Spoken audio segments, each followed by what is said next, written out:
कहानी के शुरू में हमें बताया जाता है कि रेज नाम का वायरस पूरे शहर में फैल गया है, जिस वजह से लोग ज़ॉम्बीज़ में बदल रहे हैं और एक दूसरे को मारकर खा रहे थे। फिर हमें एक छोटा सा घर दिखाया जाता है जिसमें 6 लोग थे जो ज़ॉम्बीज़ के वायरस से बचे हुए थे। उन लोगों में एक आदमी डॉन, जिसके साथ उसकी वाइफ एलिस, एक बूढ़ा कपल और 2 लोग और थे। एलिस उस घर में बचे हुए सामान से कुछ खाना बना रही थी। डॉन बाहर के हालात देखकर बहुत परेशान था क्योंकि उसने अपने बच्चों को स्कूल ट्रिप पर फ्रांस भेजा हुआ था। दरअसल ये वायरस इसी शहर ब्रिटेन में फैला हुआ था। यही वजह थी कि डॉन के बच्चे इस वायरस से महफूज थे। यहाँ पर सब लोग खाने के टेबल पर बैठे हुए थे। उनके घर में बिल्कुल अंधेरा था। सभी लोग आपस में ना ही बात करते हैं और ना ही किसी किस्म का शोर था। तभी उनका कोई दरवाजा जोर जोर से खटखटाने लगता है। कहता है, मुझे प्लीज अंदर आने दो, दरवाजा खोल दो, मुझे बचाएं। दरअसल ये आवाज 10 साल के छोटे बच्चे की थी। बच्चे की आवाज सुनकर एलिस कहती है कि प्लीज हमें दरवाजा खोलना चाहिए, हम उस बच्चे को अंदर आने देते हैं। जब ये दरवाजा खोलते हैं तो हम देखते हैं बाहर दोपहर थी। इन्होंने बस अपने घर में ही अंधेरा किया हुआ था ताकि कोई ज़ॉम्बी इन्हें देख ना पाए। ये उस बच्चे को अब अंदर कर लेते हैं और खाने के लिए कुछ देते हैं। पूछताछ करने पर बच्चा बताता है कि मेरे मॉम डैड ज़ॉम्बी बन गए और मेरे पीछे पड़े हुए हैं, वो मुझे खाने आ रहे थे।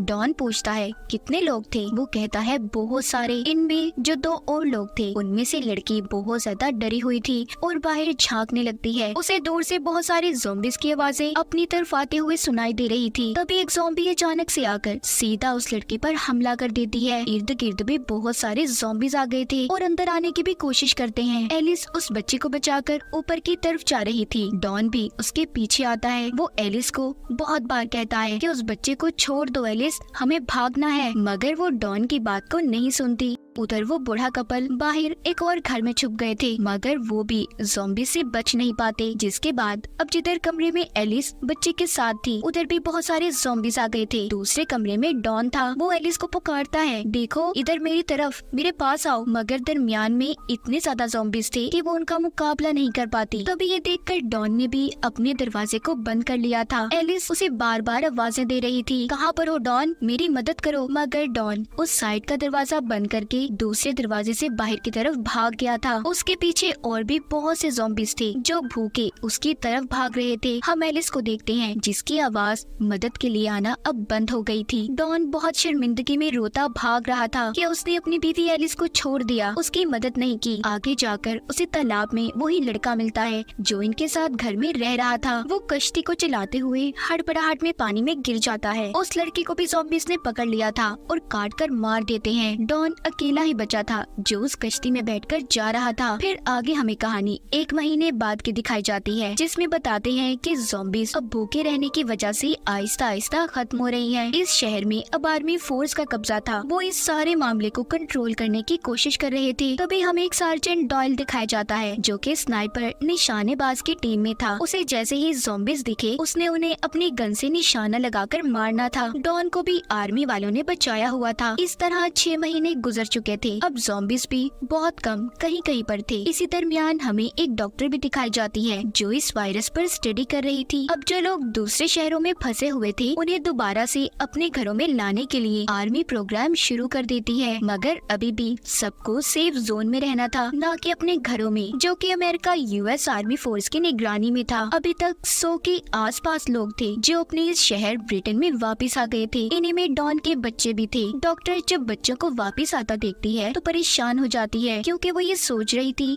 कि आखिर कैसे इन बच्चों को संभाला जाएगा। डॉक्टर अब डॉन के बेटे का टेस्ट करती है जिसमें वो देखती है उसकी आंखें 2 कलर की थी, यानी कि उसकी आंख का आधा रंग कुछ और आधा कुछ और था। डॉक्टर उससे पूछती है, क्या तुम्हारी फैमिली में किसी और की आंखें भी ऐसी हैं? डॉन का बेटा कहता है, हाँ, मेरी मॉम की, यानी कि एलिस की आंखों का रंग ऐसा था।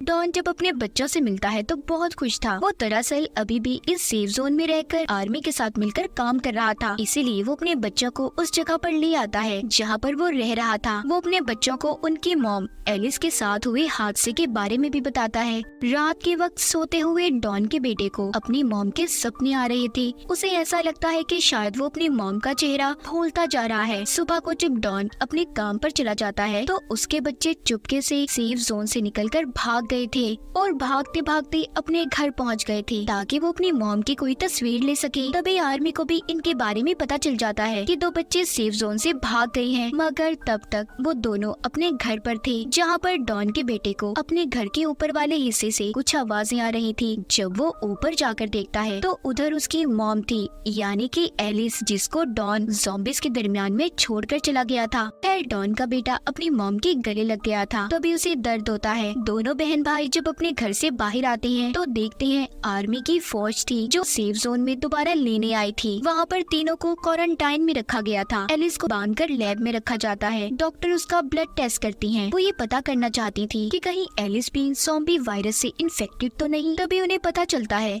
कि एलिस इन्फेक्टेड तो हुई थी, मगर उसकी इम्यूनिटी इतनी पावरफुल, इतनी ताकतवर थी कि उस पर ज़ॉम्बी वायरस का असर नहीं हुआ। इसीलिए अभी तक वो ज़ॉम्बी भी नहीं बनी थी, मगर उसके खून या फिर किसी भी वजह से दूसरे लोगों से इन्फेक्टेड हो सकते थे, यानी कि अगर कोई भी इंसान उसके पास रहा तो वो ज़ॉम्बी बन जाएगा। ये सारी बातें सुनकर डॉक्टर की आर्मी जनरल उसे मारने का फैसला करते हैं, क्योंकि उन्हें ऐसा लग रहा था कि एलिस सबके लिए खतरा हो सकती है, ताकि किसी और को एलिस की वजह से कोई नुकसान ना हो। मगर डॉक्टर जनरल को समझाती है कि देखिए, एलिस की इम्यूनिटी, उसके जीन्स बहुत अलग हैं, हम उसके खून से वैक्सीन बना सकते हैं। अब जब इन सारी बातों का डॉन को पता चलता है कि उसकी बीवी एलिस जिंदा है, वो अपने बच्चों के पास जाता है, मगर वो उस पर गुस्सा थे। कहते हैं कि डैड, आप तो कह रहे थे कि मॉम मर गई है, ज़ॉम्बी बन गई है, तो वो कैसे जिंदा है? डॉन अपने बच्चों की बातें सुनकर बहुत डरा हुआ था, क्योंकि सच्चाई सिर्फ वही जानता था कि वो एलिस को छोड़कर भागा था। इसीलिए वो सबसे पहले एलिस के पास जाता है और रोकर उससे माफी मांगता है। अब जैसे ही वो उसके थोड़ा और करीब जाता है, एकदम से चीखता तड़पता है और एकदम से ज़ॉम्बी में बदल गया था। एलिस उसकी ऐसी हालत देखकर मदद के लिए चिल्लाती है, मगर अब वो उसे भी बहुत ही खतरनाक तरीके से नोचकर मार देता है। फिर इसके बाद बाहर जाकर आर्मी के लोगों पर हमला करता है। डॉक्टर डॉन के बच्चों को लेकर सेफ जोन की तरफ भागती है, मगर डॉन सेफ जोन की तरफ भी आ गया था और लोगों की चीखों पुकार सुनकर उस तरफ के दरवाजे को तोड़ने लगता है। डॉन का बेटा उसे देखकर भागता है। एक एसी वेंट में जाकर छुप गया था। नीचे से लोगों की चीखों पुकार की आवाजें आ रही थी। डॉन उन्हें काट कर ज़ॉम्बी बना रहा था। फिर आगे ज़ॉम्बी बनने वाले लोग दूसरे लोगों को ज़ॉम्बी बना रहे थे। हर जगह पर हलचल थी। सभी अपनी जान बचाकर यहाँ से भागना चाहते थे। तभी स्नाइपर्स को भी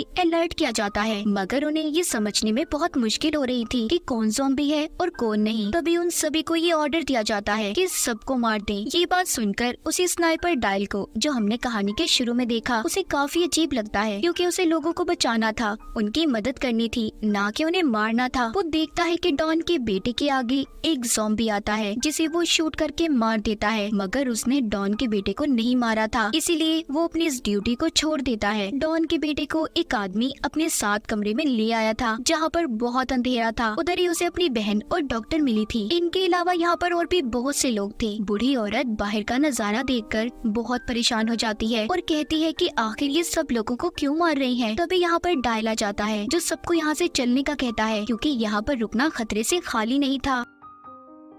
वो जब सब यहाँ से जाने लगते हैं तो इन पर भी आर्मी फायरिंग कर देती है, जिसमें बूढ़ी औरत मर गई थी। डायल के साथ डॉक्टर और डॉन के बच्चे थे। तभी डायल को उसके एक दोस्त का फोन आता है, जो कि आर्मी में था, जिसके पास हेलीकॉप्टर था। वो कहता है, देखो, कुछ वक्त में सारे शहर को बॉम्ब से उड़ाने का ऑर्डर दिया गया है। तुम्हें मैं जिस जगह की लोकेशन भेज रहा हूँ, वहाँ पर आकर मुझसे मिलो, मैं तुम्हें बचाता हूँ। अब ये सभी एक टनल के रास्ते से वहाँ से बाहर आते हैं। तभी उधर बहुत बड़ा धमाका हुआ था। आर्मी ने सेफ जोन में जितने भी ज़ॉम्बीज़ या बचे हुए इंसान थे, सभी को धमाके से उड़ा दिया था। डायल डॉक्टर और बच्चों को लेकर भागता है। ये सभी उसके दोस्त की बताई हुई जगह पर आ गए थे। तभी डायल का दोस्त भी हेलीकॉप्टर लेकर आ जाता है। वो डायल को बताता है कि तुम्हारे पीछे कुछ बचे हुए ज़ॉम्बीज़ आ रही हैं। ये सुनकर डायल बच्चों और डॉक्टर को छुपने का कहता है। उसका दोस्त इतने सारे लोगों को देखकर कहता है, देखो डायल, मुझे सिर्फ तुम्हें लेने का कहा गया है। अगर मैं किसी भी बचे हुए सिविलियन शहरी को बचाकर ले गया तो आर्मी वाले मुझे भी मार देंगे। लेकिन डायल अकेला उसके साथ नहीं जाता। वो सबकी मदद करना चाहता था, इसीलिए वो अकेला ही उसे वहाँ से भेज देता है। तभी इनके पीछे बहुत से ज़ॉम्बीज़ पड़ गए थे। ये भागकर शहर की तरफ आते हैं। शहर में आर्मी ने ज़ॉम्बीज़ को मारने के लिए जहरीली गैस छोड़ी हुई थी, जिस वजह से वहाँ पर आम इंसान सांस नहीं ले सकता था। उससे बचने के लिए ये एक गाड़ी में जाकर छुप जाते हैं। अब सारे ज़ॉम्बीज़ उनकी गाड़ी के आसपास आकर इन पर हमला कर रहे थे,